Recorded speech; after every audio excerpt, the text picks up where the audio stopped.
প্রথমে সয়াবিনটাকে জলে ভিজিয়ে রেখে দিতে হবে কিছুক্ষণ। তারপর জল থেকে ভালো করে হাতের মুঠো করে চেপে চেপে তুলে নিতে হবে।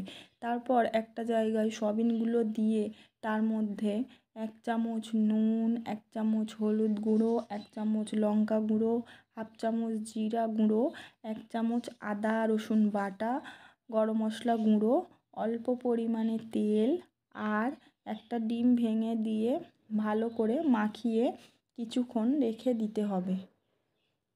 তারপর আমি হাঁড়িটা একটু জল মাখা ছিল বলে আগুনে গরম করে রেখেছিলাম। কিছুক্ষণ পর আগুনে কড়াই বসিয়ে তাতে একটু তেল দিয়ে আগে থেকে মেখে রাখা সয়াবিনগুলো ভালো করে নেড়ে নেড়ে ভেজে নিতে হবে।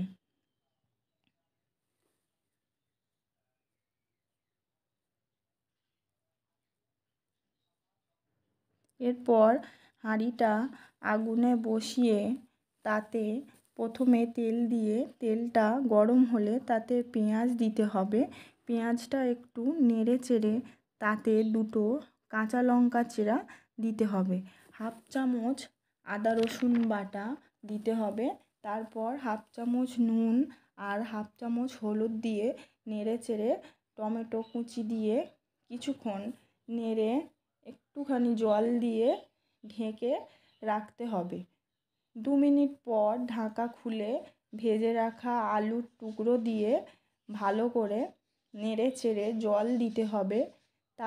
তারপর ভেজে রাখা সয়াবিনটা দিয়ে দিতে হবে আর 1 কাপ পরিমাণে জল দিয়ে ঢাকা দিতে হবে।